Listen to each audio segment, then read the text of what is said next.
Assalamualaikum warahmatullahi wabarakatuh. Saya Nasir daripada Nadicom Digital Sdn Bhd. Pada pertemuan kita kali ini saya nak tunjukkan bagaimana cara kita nak install SQL Payroll.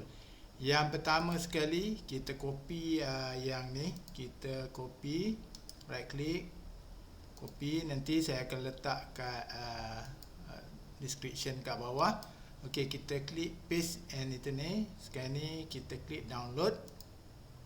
Okey, kita pangkah yang ni. Okey, dia kalau saya guna sekarang ni saya guna IDM. Kita start download. Okey. Kalau kata tuan-tuan dan puan-puan tak guna IDM, dia akan terus download, dia akan keluar kat sini. Jadi kita ambil masa dalam beberapa minit untuk download software ni, dan saya akan tunjukkan bagaimana cara kita nak install SQL Payroll di PC anda. Jadi harap bersabar untuk urusan download ni. Jadi saya akan tunjukkan pada anda sekejap lagi. Okey, kalau dalam guna IDM ni, klik open folder. Ni ada dua kat sini. Okey, double klik yang installer setup 5243. Pada masa saya buat video ni, paparan yang ditunjukkan adalah version 5243. Okey, klik next, klik next, dan klik next, klik next, next, install. Okey, dia mengambil masa beberapa minit. Saya rasa tak sampai pun 1 minit dia akan install kat PC anda, dan insya-Allah saya akan memberi panduan pada anda step by step untuk penggunaan SQL Payroll. Okey, kita klik finish dan paparan yang akan ditunjuk. Okey, sekarang ni dia akan tunjukkan kat sini SQL Payroll. Anda klik kat SQL Payroll dan paparannya keluar macam ni. Saya klik custom setting untuk saya tunjukkan kepada anda bagaimana kita nak createkan itu. Okey, sekarang ni kita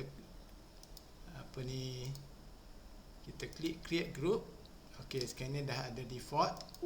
Okey, saya klik yes, dan paparan yang keluar macam ni. Kita ambil Firebird standalone database test connection. Apabila dia keluar biru macam ni, klik OK, dan dia akan keluar gambar Firebird macam ni, dan kita klik sini, kita boleh create new database. Okey, saya create new database.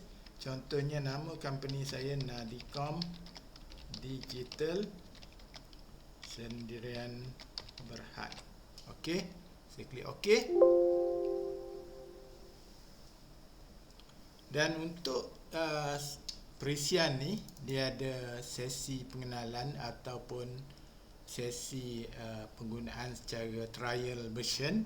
Kita masuk password yang itu ni, admin, user admin, dan password admin huruf besar.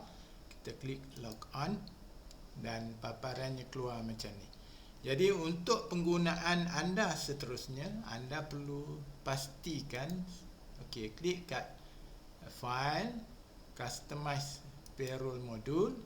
Okey, sekarang ni kalau katakan anda ada staff lebih kurang 150 orang, kita klik 150 orang. Kalau kata anda nak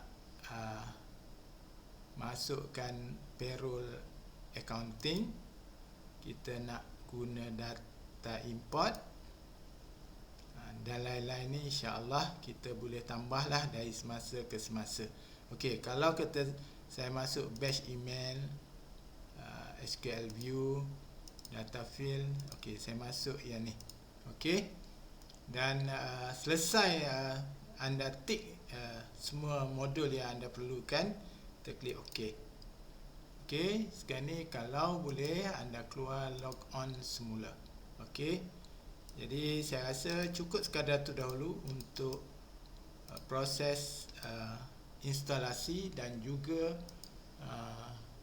customize SQL Payroll module. InsyaAllah kita akan jumpa lagi pada video yang kedua, insyaAllah. Jadi saya harap anda boleh cuba, dan untuk menggunakan SQL Pero ni saya akan bantu anda dari semasa ke semasa.